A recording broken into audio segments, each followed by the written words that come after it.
This is Good Morning Indiana, working for you.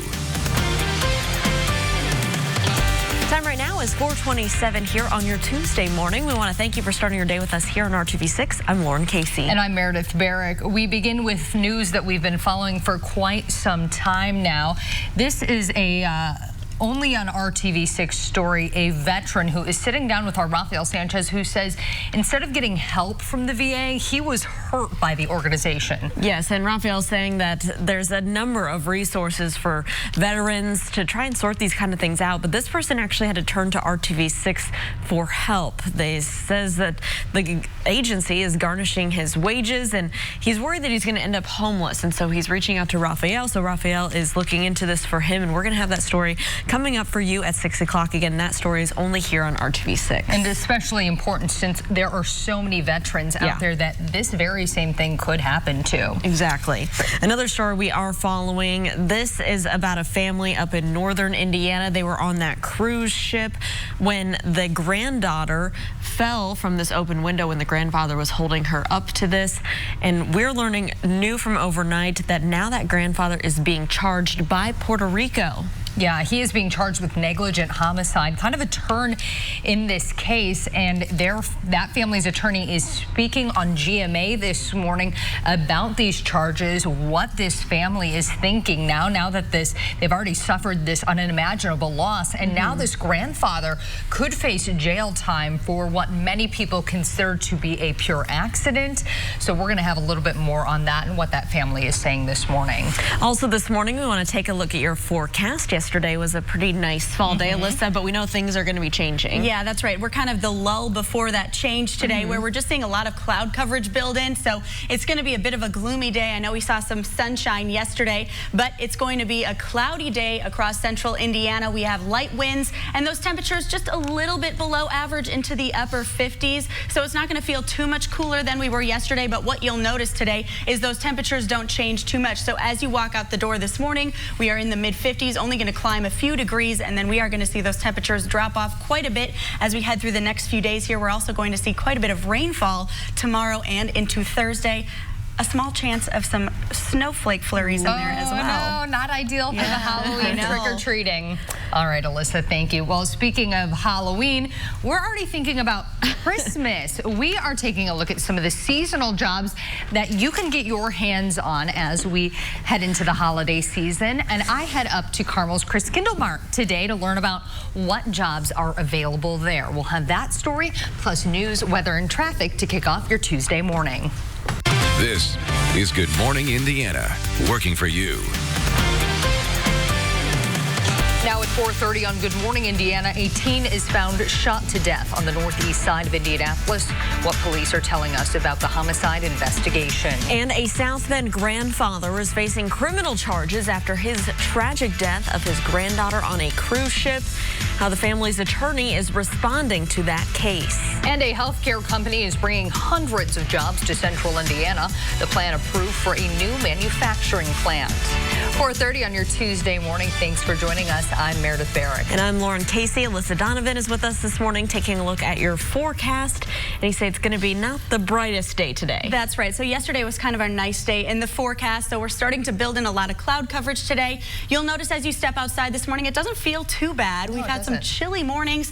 This morning we are starting in the 50s, but the thing about the temperatures is we're not going to see a huge change with those throughout the day. We're actually only going to climb a little bit throughout the day. We're starting in the 50s, right around 54 degrees in Indianapolis right now, 52 in Greenfield, and 55 in Muncie. We have this frontal system that's moving in from the north right now. That's bringing us quite a bit of cloud coverage to start your day, and that is going to continue to bring us cloudy skies throughout your day. And it's also going to keep us pretty warm today. We have this southwest flow that's going to continue to bring us some warmer air. And that's all ahead of a system that will move through tomorrow. As that does, much cooler temperatures are going to follow for the rest of the week. So today we are into the upper 50s with mostly cloudy skies throughout the day. And then tomorrow we do have that rain moving in, rain chances Wednesday and Thursday. I'll break down those details coming up. Alyssa, thanks for keeping a close eye on traffic this morning. A heads up, we do have construction crews. You can see that slow-moving vehicle there on your screen. This is at the South Split, I-65 and I-70, blocking a lane or two of traffic, so you'll want to use caution as you travel through that area. Let's take a different live look right now as we're monitoring some ongoing construction. This is I-69 near State Road 109. You can see the construction crews closing traffic. This is the northbound lane, so use caution as you travel through that area. Of course, we'll continue to keep a close eye out for any crashes or delays and keep you updated throughout the morning. We are following breaking news from the city's northwest side. That's where police are investigating a shooting. The call came in around 3:30 to Linfield Court. That's near 46th and High School Road. When officers arrived on scene, they found a man shot in the back. He was taken to the hospital in critical condition. There's no word this morning on what led up to that gunfire. Also overnight, police believe a teen's death was the result of a homicide after he was shot and killed on the northeast side of Indianapolis. IMPD officers were called to the 9400 block of Stauffer Court around 9 last night. When they arrived, they found a 17-year-old suffering from an apparent gunshot wound. He was pronounced dead at the scene. Police have not released many details about the investigation, but they are asking anyone with information about the incident to call Crime Stoppers at 317-262-TIPS. At 4:33, with record-breaking homicides over the past few years, public safety is one of the top issues on the minds of voters when they head out to the polls next week. Indianapolis currently stands at more than 125 criminal homicides in 2019, but this number is still lower than where we were a year ago at this same time. We spoke to all three Indianapolis mayoral candidates about what they would do about the city's homicides over the next 4 years if elected. I think what we're seeing now is the ship has finally turned. The investments that we've been making are starting to pay dividends, and I hope we see a continued reduction in crime. Who knows what's going to happen, but the bottom line is that we need new techniques to accept the challenge of violent crime. Get to the youth and do more youth outreach. It's been shown time and time again through many studies throughout the country that the more money you put into youth assistance and violence prevention, the less violence you have on down the road. Indianapolis voters will get the chance to choose one of these three candidates on Election Day, which is set for November 5th. That's on Tuesday. Stick with RTV6 all week as we ask the candidates about the top issues that matter to you. A South Bend grandfather is facing criminal charges in the death of his granddaughter. Salvatore Anello is charged with negligent homicide months after accidentally dropping 18-month-old Chloe Wiegand from a cruise ship window. After the charges were announced on Monday, the family's attorney spoke to Good Morning America. Why are you going to charge him with a misdemeanor when you already know he's been through such a terrible trauma? Everybody on earth agrees this was an accident. Everybody knows there was no intent involved. And so it sort of begs the question, why? I don't know what the answer is. That I have some theories, but unfortunately, it's really just pouring salt on the open wounds of this family. The family was on board a Royal Caribbean cruise ship docked in Puerto Rico when the tragedy happened in July. Anello is now out on bond. You can hear more from the family's attorney coming up this morning on GMA right here on RTV6 starting at 7 a.m. And the South Bend Fraternal Order of Police also released a statement about the charges. Chloe's father, Officer Alan Wiegand, works for the department. The statement said, quote, "The charges filed in Puerto Rico are appalling and do nothing but re-victimize a family who experienced a horrific loss. Based on the facts, it sounds like the negligence in this tragedy came from the cruise ship and not the family," end quote. A concerned grandmother in Montgomery County says that the street leading to her grandkids' school is putting their lives in danger. Now she's turning to RTV6 hoping something to be done to make a much-needed safety improvement. Bonnie Hendrickson says that students crossing the road in the small town of Newmarket has almost ended in tragedy due to speeding cars. The road Hendrick shares with the school is known as 3rd Street in town, but just a little north of the school, the road becomes County Road 100. She says twice a day, particularly in the morning, cars speed past the school on this narrow street. She's asking the school district and the town board to do something to slow down drivers before someone gets hurt. It's scary. They've gotten almost hit too many times, too many close calls. I don't want them to get hit. I mean, I don't want the teachers to get hit. You know, listen to the teachers scream at the cars to stop. I mean, it's nerve-wracking. Sean Greiner, who is the superintendent of South Montgomery Community School Corporation, tells RTV6 the district is working with the town board to enhance student safety. He says as a result of their efforts, crosswalks were recently installed in front of the school.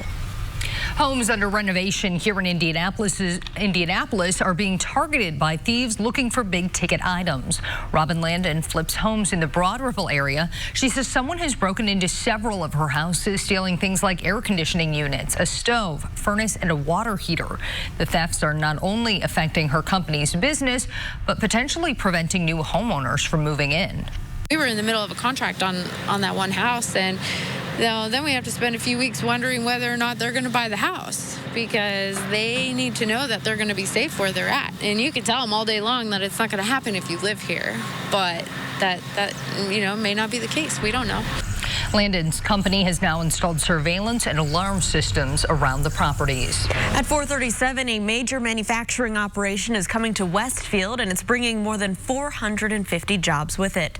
Last night, the Westfield City Council approved incentives to pave the way to build a facility for healthcare company Abbott in North Point Industrial Park that's located along US 31. A heart valve device will be made at this new plant. Construction is set to start later this year. The company says the new jobs will be added over the next several years.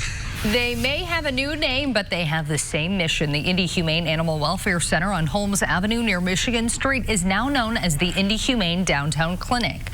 The rebranding is thanks to a grant from the Nina Mason Pulliam Charitable Trust. We do low-cost spay-neuter services here, and we do low-cost vaccination services. And then the first and third Saturday of every month, we have a pop-up shop. People that live in this neighborhood, which is an economically disadvantaged neighborhood, they can come here and buy food and other supplies for their own pets at a very, very nominal price. Indy Humane also used the money to support its spay-neuter operations. The National Security Council's top Ukraine expert is expected to go before House impeachment investigators today. Straight ahead, what he had to say about President Trump's infamous July phone call with Ukraine's president. And Apple is releasing a new generation of AirPods. After the break, details on some of the new features and how much a pair will set you back. Alyssa. And it's not going to be as nice of a day as what we saw yesterday. Those temperatures close to average, cloudy skies, and then we do have showers on the way for the next couple days. I'll break down everything you need to know coming up. And refined Atlas SE with technology. Welcome back to Good Morning Indiana. The time right now is 4:42 here on your Tuesday, and we're keeping a close eye out for any issues on the roads. Here's a live look over on the west side, I-465 near I-70. You can see traffic here. Looks to be moving along up to speed. We're keeping an eye out on all the construction projects going on right now, and we'll have more details coming up in my full traffic report. The impeachment inquiry against President Trump is quickly gaining momentum, and over the next few days, a lot of pieces to the puzzle may start falling into place. And today, the National Security Council's top Ukraine expert will testify before the House impeachment investigators. And Thursday, the full House is expected to vote on officially formalizing the impeachment inquiry. John Lawrence has more. More static about President Trump's phone call to Ukraine, where he requested the government investigate Democratic presidential candidate Joe Biden and his son, Hunter. How is it an abuse of power? It's sicking a foreign government on an American citizen to investigate them to help the president stay in power. Army Lieutenant Colonel Alexander Vindman says that July phone call concerned him, calling it his sacred duty and honor to advance and defend our country, irrespective of party or politics. Vindman is telling House impeachment investigators he reported those worries to a superior. He has the credibility, the stature, the proven service to the country, the willingness to put his life at risk and stand up and do what's right. Mr. Trump's supporters say there was nothing inappropriate about the call. The transcript of the president's call with President Zelensky shows that there was no quid pro quo. He did nothing wrong. This fake impeachment inquiry has been ill-conceived and illegitimate. Meanwhile, on Thursday, Judge Richard Leone wants to hear from lawyers from the White House, the House of Representatives, and from impeachment witness Charles Kupperman. This after Kupperman filed a lawsuit asking the federal court to decide whether or not he has to testify. I'm John Lawrence reporting. This morning, a former Boston College student is facing charges in connection with her boyfriend's suicide. Authorities say 21-year-old In Young Yu was physically and emotionally abusive toward her boyfriend, 22-year-old Alexander Ertula. Investigators uncovered 47,000 text messages between the two in which his girlfriend repeatedly told Ertula to kill himself. In May, just 90 minutes before Ertula was set to graduate, authorities say his girlfriend tracked him through his phone to a nearby parking garage and watched as he leapt to his death. She's now charged with involuntary manslaughter. Time right now is 4:44. The man accused of launching a deadly attack at the Capital Gazette newspaper out in Maryland last year has pleaded guilty. That's according to the Gazette and the Washington Post. 39-year-old Jared Ramos pleaded guilty but not criminally responsible by reason of insanity on Monday. Authorities say that Ramos walked into the Capital Gazette newsroom on June 28th and opened fire, killing 5 people, injuring 2 others. The attack happened a few years after Ramos had unsuccessfully sued the newspaper for defamation. His trial is set to begin next month. A federal judge has reopened the $250 million defamation case filed by a Kentucky high school student against the Washington Post. A video of Nicholas Sandman standing face-to-face with a Native American in Washington, D.C. went viral back in January. The video sparked a national debate over what happened next. The teen's lawyers claim the Post falsely characterized Sandman as the aggressor and exposed him to public ridicule. The Sandmans are also suing CNN and NBC. Both news organizations have filed motions to dismiss, which are pending. Well, not all heroes walk on 2 legs. A U.S. military dog is credited with helping to take down the world's most wanted terrorist. President Trump tweeted this photo of the 4-legged hero who took part in the operation that led to the death of ISIS leader Abu Bakr al-Baghdadi. The dog's name is classified, but he's apparently part of the Army Delta Force that executed that raid. A military official says the heroic dog suffered some injuries in the operation, but is expected to make a full recovery. A good boy there. All right, here at 4:46, we want to toss things over to Alyssa for a check of our Tuesday forecast. And it's going to be a quiet day, but a gloomy day. Those temperatures right across where they should be, into the upper 50s and low 60s. But we are going to see a lot of cloud coverage today. This is the lull before the storm. We have a deep low pressure system that's going to move in next. That's going to bring us the potential of showers throughout the day on Wednesday and Thursday, and maybe some snowflakes by Thursday evening, just as you're going out for trick-or-treating, and then it is going to be much cooler behind that, and then cooler temperatures will stick with us into the weekend. This morning, we're starting in the 50s, right around 54 degrees in Indianapolis. It's 53 right now in Kokomo, 54 in Bloomington, and we're only going to climb a couple degrees today. We have these clouds over us. We have this weak front passing. We do have some moisture associated with that, but for the most part, that's just going to bring us some cloud coverage. We could see maybe a sprinkle this afternoon, but most of us will stay dry and just cloudy for your Tuesday. So as you head out the door this morning, we'll be in the low 50s, and you can see that green on your screen. Again, likely not going to see any showers from this, but we could see maybe a sprinkle or 2 just as that cold air passes through, and then we are going to see those clouds stick with us overnight as well, ahead of that next change that's coming, which is a low pressure system that's just developing to the southwest. That's going to push throughout your Wednesday, starting in the morning, and then we'll see that throughout the day Wednesday, overnight, and into Thursday. Now, you can see a lot of that heavier showers is going to happen late Wednesday and into early Thursday, and then behind it, we see that cooler air. What that's going to do is also bring us a chance snowflakes on Thursday evening. Looks like a lot of that chance for some snowflakes will be after midnight Thursday, so trick-or-treaters might be good, but what we are going to notice with that is a big change in temperatures by trick-or-treating time, so you're definitely going to need a warmer jacket for the kids as you head out. As this passes, we are going to see quite a bit of rainfall with that, heavy at times, and we are going to see about ½ an inch right around Indianapolis, with some of those higher totals to the southeast, up to an inch in some areas. So as those kids head out for trick-or-treating, it's going to be a cool evening. Those temperatures right around 45 degrees. We are dropping into the low 40s by 9 p.m. and that's also when we'll start to see just maybe a chance of those lingering, possibly a snowflake in there. Temperatures dropping quite a bit over the next couple days, so we are going to continue seeing those temperatures drop. Highs will only be into the 40s by the weekend. We'll start to see those 40s by Friday, just as that cold front passes, but that cool air will be with us by trick-or-treating time, so it is going to be a chilly Halloween with those showers and windy conditions on Thursday. All right, Alyssa, thanks so much. We're keeping a close eye on traffic this morning as you're heading out the door to work or school. We did have some construction here at I-65 and I-70 at the South Split. Looks like that's wrapped up at this hour, so it's great news if you're traveling into the downtown area for your morning drive. Let's take a look right now at our Traffic Now map. No crashes to report around the metro area, so let's plan out your commute.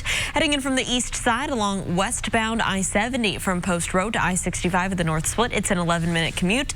No delays there to slow you down, so just use caution heading to work this morning. Let's take a turn, though, up to an area where we are monitoring some construction that's ongoing. This is I-69 at State Road 109. You're looking at some construction in the northbound lanes this morning. Overall, traffic can still get by just fine. No delays. We'll keep a close eye on this spot throughout the morning as we get closer to rush hour, and we'll keep you updated. Okay, so if you have an Apple tech fan on your holiday shopping list, get ready for a pricey request. The company is upgrading their AirPod wireless earbuds. The new ones are called AirPod Pro. Along with a new design, they come with upgraded features like noise cancellation technology. The AirPods Pro also have a transparency mode that lets users hear music and the world around them at the same time. The upgraded features won't come cheap. The new earbuds retail for $249. Going for the impossible is paying off big for Burger King. The fast food chain says sales increased by 10% in the third quarter, numbers that coincide with the release of the plant-based Impossible Whopper. And sales across the board for the stores open at least a year or more rose by 5%. That's the strongest growth seen since 2015. Burger King's parent company, Restaurant Brands, says they also saw huge growth from another chain that they own, Popeyes. The surge in business followed the debut of the Popeyes new spicy chicken sandwich. Well, Memphis Zoo has welcomed 2 more adorable jaguar cubs into the world. Look at them there. Just after the break, how you can help name these zoo babies. I was very distraught. I'm a disabled veteran. Ahead and only on RTV6, the veteran at war with the very agency he thought was supposed to help him. Rafael Sanchez is working for you to get him results and prevent this situation from happening to other Hoosier vets. But first, I'm Vinny Politan. Coming up today on Court TV, the testimony of the defendant many are comparing to Jodi Arias. Everything is on the line as accused murderer Ezra McCandless faces cross-examination. She's accused in the death of her former lover, but claims she killed in self-defense in the back seat of her car. We're live in Wisconsin today on Court TV. Don't forget, you can watch all the new Court TV live right on your mobile device by visiting CourtTV.com. The time right now is 4:52. We'll be right back. For the holidays, come on home to Cracker Barrel. people in Michigan were quite alarmed when they saw a strange object fall from the sky this weekend. Samsung says it was their space selfie balloon that landed in someone's yard in Gratiot County on Saturday morning. Last week, Samsung Europe launched the balloon and solar-powered machine into the stratosphere. But plans for the landing did not go quite as expected. The device fell into someone's front yard with the balloon tangled into the trees. Samsung said the weather condition resulted in the early landing.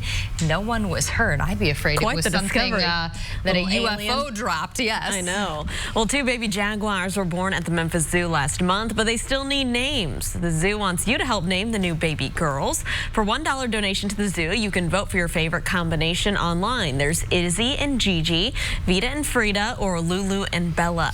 The contest ends in 2 weeks. All the proceeds from the naming contest will go towards the jaguars' care. And I think I like Vita and Frida. That's cute. I do too. Oh, they're so adorable. Okay, want to talk to Alyssa about our forecast right now. Just as adorable. Yes. Just as adorable. Thank you for being on here. And we have some declining temperatures. Yes, so things are going to change a little bit over the next few days here. Yesterday was really the day to get outside because today it's just going to be gloomy out there. Temperatures not too bad, just a little below average. And then we are going to see those drop quite a bit as we head into Friday and Saturday. But first, we have quite a bit of wet weather. Wednesday and Thursday, showers and windy on Thursday. As you head out for trick-or-treating with the kids, it's going to be cool. We could even see some snowflakes at that time. Much cooler this weekend, highs only in the 40s.